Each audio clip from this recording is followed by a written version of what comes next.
Hello everyone, welcome back to Song of Saya. Last time we got what I would equate a bad end.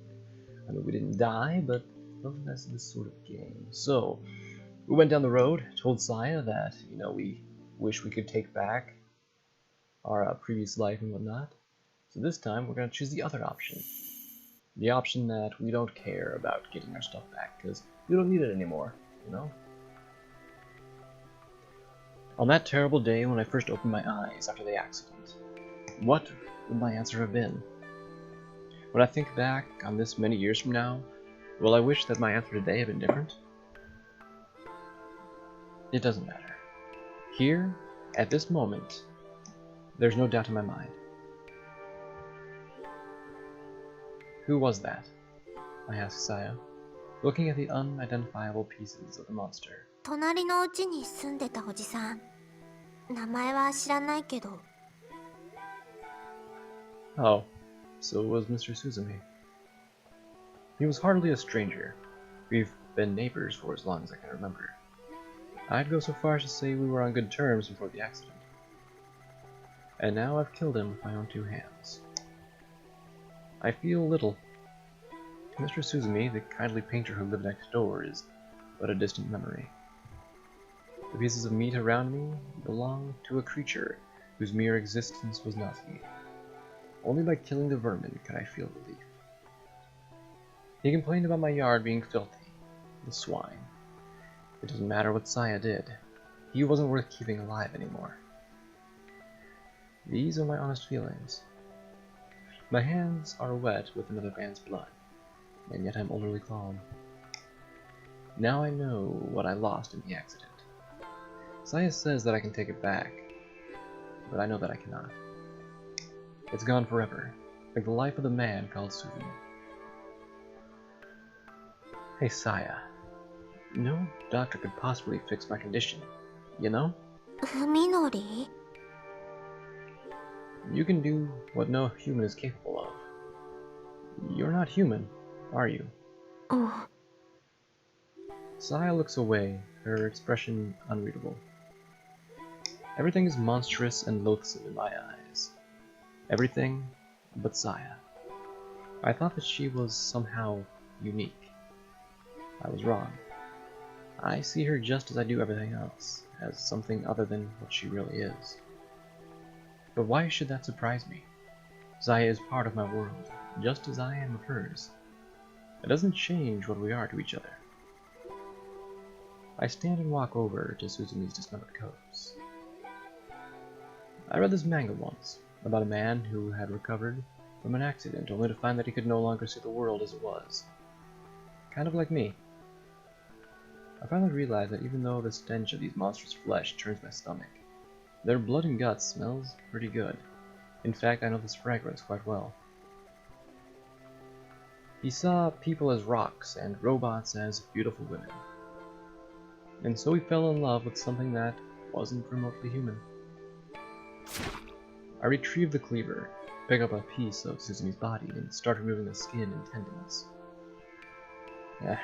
Just as I thought. The stuff underneath is exactly the same as what Saya and I have been eating. Hey, this looks pretty good. Let's eat it. Fuminori? Sorry. You're in no mood for that now, are you? Now that it's dead, though, meat is meat. It'd be a waste to throw it away. We should get it in the fridge. あなたはいいの? Sure, I answer easily. There's no longer any room for doubt in my mind. Also, his wife and daughter are probably next door. They might cause trouble if he doesn't come home. We'd better hunt them down before they go to the police. そんな風で、あなたはいいの? Saya asks again, this time with a trace of fear in her voice. I guess I still haven't convinced her of my sincerity. So at the end of this manga, the man who fell for something inhuman gives up his own humanity for the sake of their love. A happy ending, don't you think? Fuminori. You're all I need now, Saya. Nothing else matters as long as we're together. Tossing the knife and meat aside, I pull Saya into my arms once more. I can say it now, can't I? Saya, I love you. As Saya wipes away the tears flowing from her eyes, I can no longer see any hint of fear in her face. あなたのこと後悔させたくないのに。なのに。 I have sworn my oath, and Saya has accepted it. We have nothing to fear now. Saya will never need to cry again. でも嬉しい。私って身勝手だよね。 I don't mind. I'll always indulge your selfishness, Saya. Filled with contentment, we exchange a smile and set about the task of cleaning the room. A single person produces a lot more meat than I expected. Speaking of which, I seem to remember doing something similar before. あとの2人だけど、多分おじさんが殺してる。悲鳴とか聞こえたし。 Well, that makes things easier. After we finish here, we should go gather the meat from the Suzumi house. That should be enough to hold us for a while, and we can use the refrigerator to store what we won't fit in ours. It's all coming together. Saya and I will be just fine.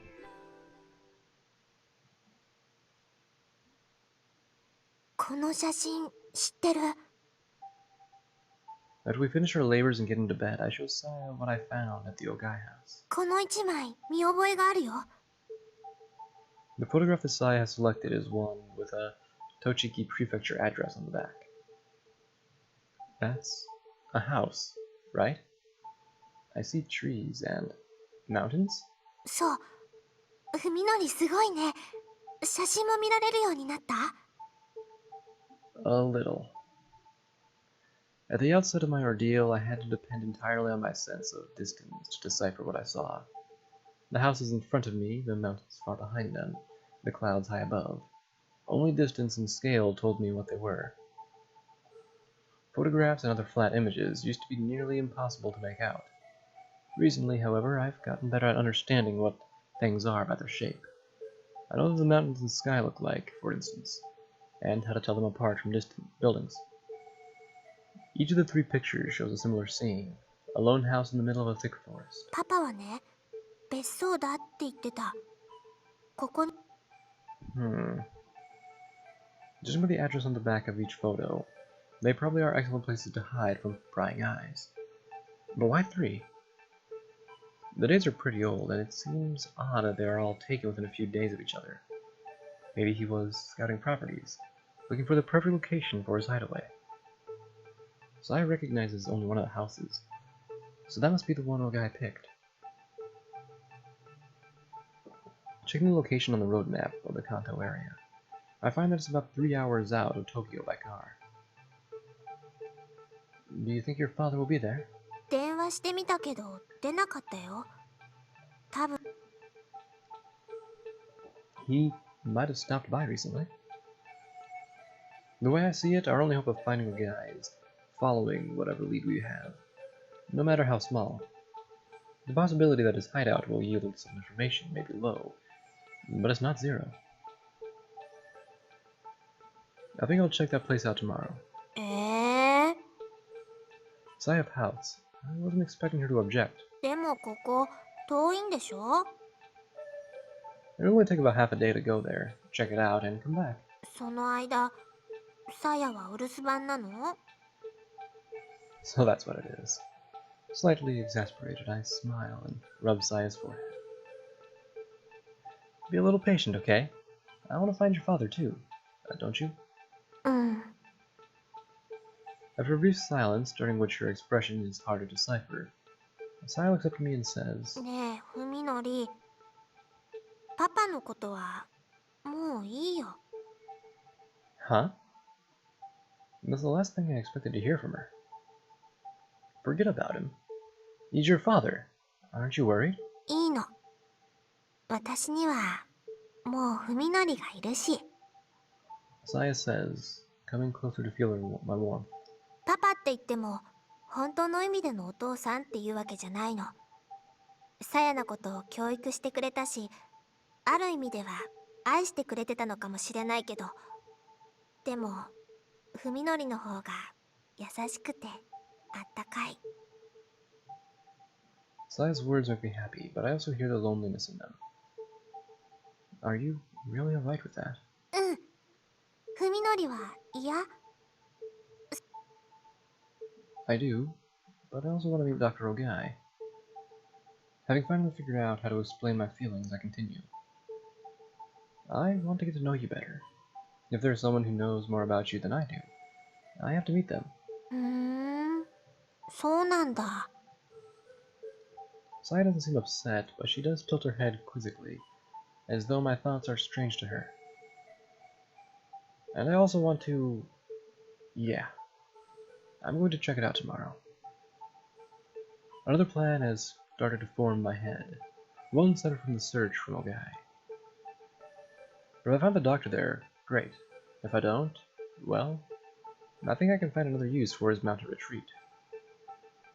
I know you'll be lonely, Saya, but try to bear with it for a little while. うん。 She nods, then looks questioningly into my eyes. やっぱり文則にはさ、家族とか友達とかもっともっと大勢いた方がいいのかな。 Well, that would be more fun, yeah. Fearing that Saya will start sulking, I hurriedly add. But don't get me wrong, even if I could have lots of friends, you'll always be special to me. うん。ありがと Giggling, Saya rubs her cheek against mine. う。さやも文則が喜びそうなこと、文則のためだけに頑張るからね。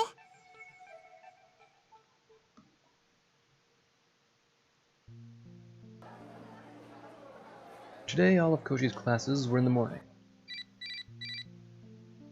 On his way to meet Yo after lunch, after his final lecture, Koji suddenly gets a call in the middle of the hallway. Without thinking, he reaches for his belt of his new camera phone, but curses when he realizes that the ringtone is coming from the old phone in his bag. He hasn't transferred his contacts list yet, and the calls are still coming to his old phone from people who don't know the new number. When he finally fishes the phone from his bag, the name he sees on it displays sends a chill up his spine. Fuminori. Why now? What does he want? I feel by the time this has been ringing, it would have went to caller ID, you know? Or, messaging thing, yeah. It's hard to be happy about the call from Fuminori after the incident at the Ogai house. Hi. Hey, Koji. You're done with class for today, right?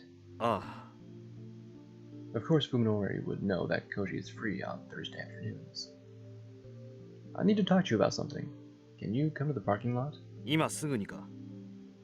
Yeah, I'll be waiting. Fuminori hangs up without another word. What's gotten into him? What does he want? Koji wonders as he sticks his phone back in his jacket pocket. The sudden change is disturbing after a week of Fuminori avoiding both Koji and Yo. Maybe he's finally ready to talk. In which case, Koji should probably consider this a good thing. However, he can't shake the feeling that something is wrong. 待たせたか。 Nah. In the parking lot, Koji finds Fuminori leaning against the fender of Koji the Cord. The last time they met was in the darkness of an abandoned house. This is the first time in over a week that they've spoken face to face in the light. Perhaps that's why Koji senses something strange in Fuminori's expression. He's not sure what, exactly, but something has changed. I think I told you before that I'm looking for some information on a man named Ogai. そうらしいな。 Well, it's starting to get more complicated. Looks like I can't handle it by myself after all. Fuminori seems more relaxed than before. He used to be tense all the time, like he's terrified of something. But now his expression is calm. He's even wearing what resembles a sheepish grin. I need your help, Koji. Nevertheless, some instinct tells Koji that Fuminori's changes are not for the better. 一体どういう風の吹き回しだ。 Koji asks, keeping his expression neutral to conceal his suspicion. You're interested, aren't you? Fuminori responds coolly. His smile, unreadable as ever, offers no glimpse at his true motives. You searched Dr. Ogai's house after me. It's a waste of time for us to look for him separately. We should team up. Why? Why does he sense malice, thick and vicious, lurking behind Fuminori's smile? Anyway, I need your car today. Mind driving? まあ構わんが。 Fuminori's car was totaled in the accident, so Koji isn't surprised that he needs a lift. Koji unlocks his car and gestures for Fuminori to take the passenger seat, and then gets behind the wheel and starts the engine. で、どこに行くんだ？ North Togochi. North Tochigi might be the right pronunciation there. Near the Natsu Heights. 栃木？ Koji can't believe his ears. Here's the address, Fuminori says, handing Koji a photo with an address on the back. We need to find this building. He seriously expects to be driven over 100 kilometers and back. Koji doesn't know whether to be angry or oppressed. If we leave now, we should get there by evening, right? まあそうかもしれんが。 Koji sighs heavily, tapping the steering wheel as he calms himself down. Now that he's come this far, the only thing he can do is see his friend's craziness to the end. 別荘か何かかこれは。 Probably. Dr. Ogai should be there. Koji isn't looking forward to meeting the owner of that creepy house, but he's even more uneasy about letting Fuminori go alone. Looks like he'll just have to grin and bear it. 東京に戻るのは夜中かもな。 Sorry for the trouble. いいさ。 Koji drives out of the parking lot, leaving the rest of what he'd thought to say unspoken. Fuminori's smile seems wrong somehow, like an expressionless mask glued to his face.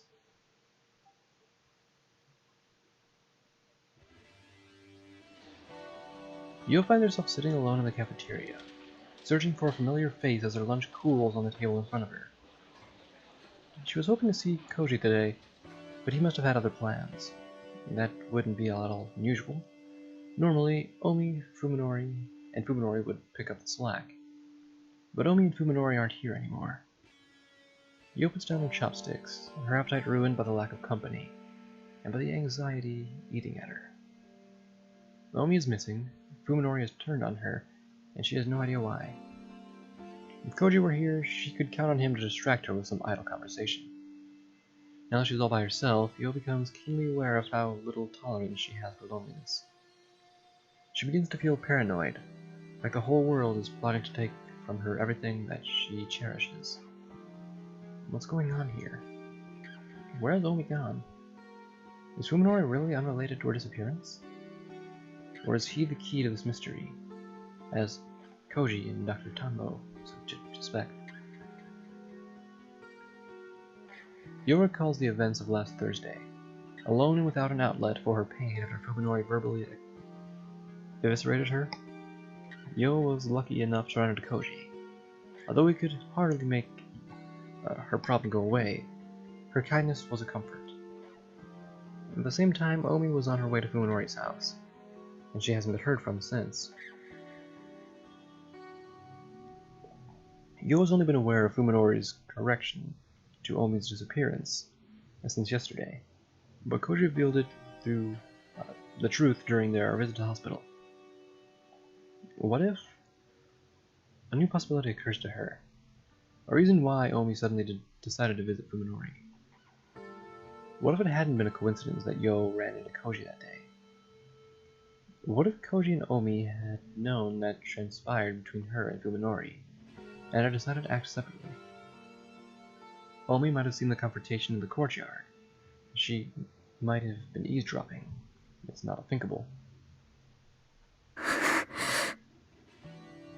As the idea forms in her mind, Yo feels as though something is tearing apart her body from the inside. It's only a possibility, but if it's true, then whatever happened to Omi is Yo's responsibility too, isn't it? Yo clutches her head, groaning in agony. The food on her tray is now cold, not that she would have eaten it anyway. Despite her frustration and anxiety, Yo isn't able to act on her own. She's never been good at adapting to challenges, and no one would call her proactive. She hasn't the slightest idea how to respond to the situation. If Omi were here, she would probably tell Yo to think positive and trust her instincts. Yo has always depended on her best friend's energy. Now that Omi's gone, Yo realizes how weak and useless she is. She can only sink deeper and deeper into the abyss and self-loathing. The sudden ring of her phone pulls her back from the brink of despair.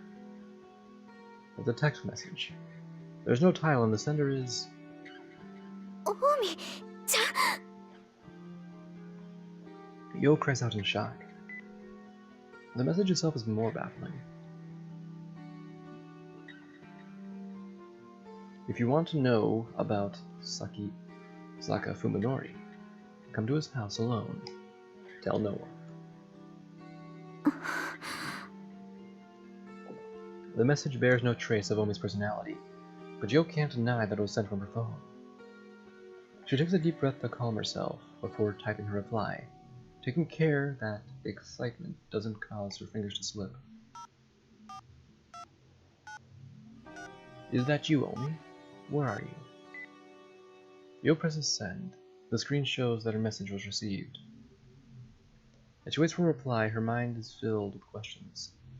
Is someone else using Omi's phone to send text messages? If so, why to her? Something suddenly occurs to her. She and Omi have exchanged countless messages over the years, many of which contain the sort of embarrassing confessions that close girlfriends share. At times when her feelings for Fuminori grew too strong to contain, Yo often put them into words for Omi to read. Did Omi put a password on her phone? Even if she had, the person who sent the message was obviously able to unlock it, which means that whoever it was has full access to her history. Do you want to know about Saka Fuminori? Yo reads the strange message one more time. Whoever sent it must believe that Yo has an interest in Fuminori. The phone rings again, startling Yo, but she quickly recovers and looks at the screen. There's no title, and the sender is still Takahata Omi. I'll tell you everything when we meet. Come alone. Tell no one. It's not Omi. She would never try to scare Yo with such a mean-spirited prank. Anxiety has brought Yo almost to tears. Her mind isn't made to deal with something like this. Who is using Omi's phone and promising to reveal Fuminori's secrets? Who? Yo desperately wants advice from Koji, from anyone. She even starts to dial Koji's cell, but a sudden suspicion stops her. The sender might be somewhere nearby, watching her at this very moment. A cold chill runs down her spine as she looks furtively out of the cafeteria. Words. Come alone, tell no one. The lifeless characters on the screen look like a knife against her throat. However, Yo clutches her phone and forces her heart to stop pounding. Isn't this cowardice exactly what she hates the most about herself? Doesn't she want to know what she's capable of? Doesn't she want to do more than sit and wait? Yo realizes that her hand is shaking. How easy would it be to just give in to her cowardice? To convince herself that Omi and Fuminori are beyond her reach? That is what she truly wants. Even if it means abandoning dignity and loyalty, she wants to flee from the unknown. But she knows that even escape is far beyond her. Yo understands herself well. She knows that no matter how far she runs, regret and self-loathing will consume her after everything else has fallen apart. In the end, Yo is unable to overcome her cowardice alone. She lacks both the willpower and the courage to run. Incidentally, isn't she like a medical student? And she can't deal with like situations that are like this and stuff? I mean, I feel like a nurse or even like a doctor would have to like adapt to situations very like quickly to help save patients' lives, but yeah. Okay. In the afternoon, silence is somehow forbidding. A stink's in the air, the stink of garbage left out to rot. Even this perfectly normal residential neighborhood seems ominous to Yo in her current state. She feels like she's standing in the middle of a necropolis, as if everyone in the houses around her is dead. Yo pushes her fear aside and presses the buzzer on the Sakisaka house front gate. Fuminori wasn't in class today. Is he home? He couldn't have sent those awful messages, could he? She doesn't even want to consider the possibility, so she forces the unwelcome thought from her mind. There's no response from the intercom. Yo doesn't know, of course, that Omi stood in the same spot 1 week ago, staring at the silent intercom with the same confusion that Yo is experiencing now. She, however, is not forced to wait, as Omi is. The phone in her pocket rings, catching her off guard. It's another text message from Omi's phone. Come in. The door is open. Yo looks around quickly, a shiver running through her as she realizes that she's being watched. Searching fearfully for the observer, Yo spots movement out of the corner of her eye, on the second floor of the Sakisaka house. A tightly drawn window curtain just fluttered. The person who sent the message is inside the house. Only now does Yo realize that every other window has its storm shutters closed. No matter what happens inside, no one will ever know. This time, she nearly gives in to the intense urge to flee. But the terror she feels towards her invisible watcher is stronger, and will not permit her to turn her back upon the open window. She has nowhere to run. Yo bursts into tears, unable to take a single step. The phone in her hand rings again, demanding that she enter. She steps through the gate. When she enters the house, an overwhelming stench assaults her nostrils, and the house is dark, even though it is middle of the day. Fuminori must be out, as his shoes are not within the vestibule. However, Yo catches a sight of a different pair stuffed behind the shoe cupboard. They look familiar, so she pulls them out with a shadow for a closer look. As soon as she recognizes them, her mind tries desperately to deny reality. They're identical to Omi's favorite shoes. Yo has seen her wearing them many times before. But that doesn't mean Omi's here, she tells herself. They might belong to someone else. Someone who bought the same shoes from the same store. There's no way Omi could be here. Is there? In a sudden flash of clarity, Yo presses the most frequently used speed dial button on her phone, still in her tightly clenched fist. The phone dials Omi's number. It takes only a second for the signal to reach the nearest relay station, and then a familiar ringtone echoes through the house, the unmistakable sound of Omi's phone. It's coming from the second floor. Someone must still be up there in the room with the moving curtains. Omi's phone rings just for a few moments, and then it stops, as whoever is holding it realizes that Yo's intentions. For the first time, Yo feels the definite presence of her formless guide. 誰ですか? She gathers her courage and calls out into the house, but there is no response. Whoever it is must not want to be seen. Swallowing hard, Yo walks down the hallway to the staircase. Maybe it's Omi, maybe it's Fuminori. Surely it's just the two of them playing a prank on her. Koji might even be with them.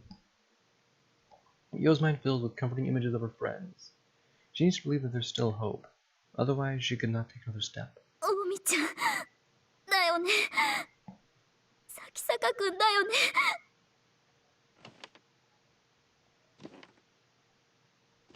As she climbs the stairs one at a time, Yo calls out in a voice choked with tears.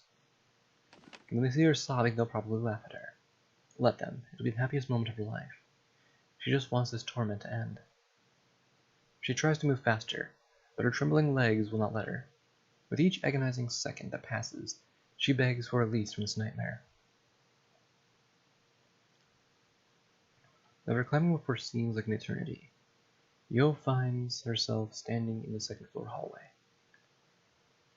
No sound greets her. There's only the gloom, brimming with silent malice. オミちゃん。オミちゃん。 She shuffles forward, calling out in a weak voice. 出てきてよ。お願いだよ。こんなのもうやだよ。The door in front of her is half open. It must lead to the room that overlooks the front gate. Mio watches helplessly from a corner of her mind as her body, seeming to move on its own volition, slowly opens the door.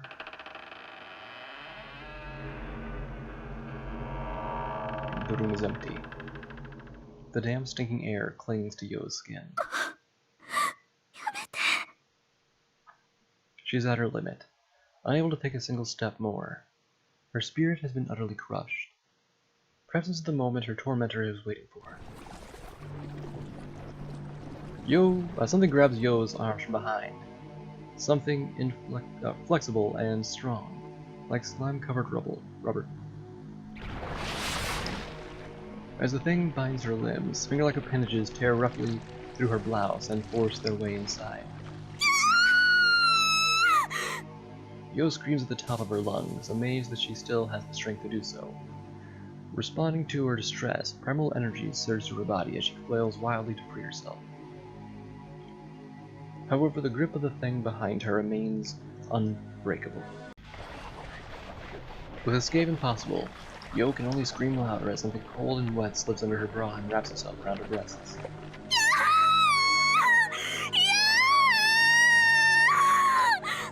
She is helpless to resist as the intruder squeezes her breasts and sucks at her nipples, which have gone stiff with fear under the horrifying onslaught. Her ears are filled with the sound of something slimy sliding over her skin. As the loathsome assault on her breasts continues, the unimaginable terror threatens to drive Yo utterly mad. Her throat is already raw from screaming. Right now she can't even breathe as she struggles desperately against her attacker. Suddenly the thing releases its grip from her breasts and pulls out from under her bra. Yo falls to the floor, unable to support herself from her unresponsive legs. The creature that grabbed her is still there, lurking in the dark corner of the room. She can feel it watching her, but she can't bring herself to turn around. She knows full well that seeing it will likely destroy the last vestiges of her sanity. From close by comes a beep of buttons being pressed. Yo hears a cheerful electronic sound, terribly out of place in this room. She sees the phone in her hand, blink coolly. A new text message has arrived. She was powerless to stop herself from reading the characters on the screen. You're pretty, and your breasts are big and soft. I bet they're good for attracting males. Now she has her answer. The messages from Omi's phone were sent by the thing that just mauled her breasts. Yo curls up into a tiny, sobbing ball, unable to raise her voice or even move.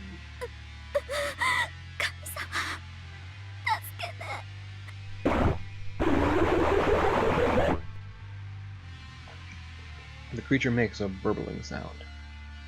Yo somehow understands that it is laughing at her. That must be how you tempted Fuminori. You tried to steal him from me, didn't you, thief?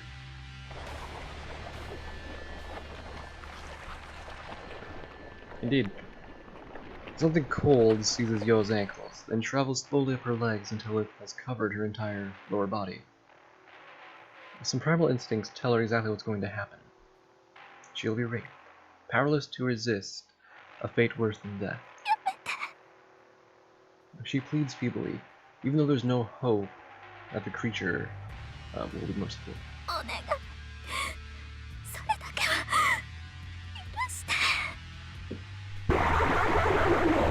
She hears its bubbling laughter again. The thing is enjoying her sorrow, her despair. Yo no longer has the strength to resist the monster on top of her. She is only able to shiver in revulsion as the cold, slimy thing covers her body. Her sight grows dim as her mind sinks deeper and deeper into a black, swamp-like abyss. Her breasts are toyed with, her nipples are sucked on, and the weight pushes itself between her legs. But all of it seems to be happening far away. I won't kill you. Though her mind is now barely functioning, Yo hears a voice whispering to her inside her head. It is the voice of a young girl, sweet and sinister, with its cruel innocence of a child gleefully plucking the wings from butterflies. Instead, I'll let you share in our happiness. Rejoice, Yo. We'll love you to death. The soft voice is a stark contrast to the unyielding strength that drives irresistibly into Yo's core. The pain is sharp and savage, greater than anything she's ever felt before. It should be unbearable, but there's no longer enough left of Yo's mind to recognize it as pain. Oh. While she stares blankly at the fangs living deeper and deeper into her body, an idle thought floats through her fading consciousness. I've never been kissed, have I?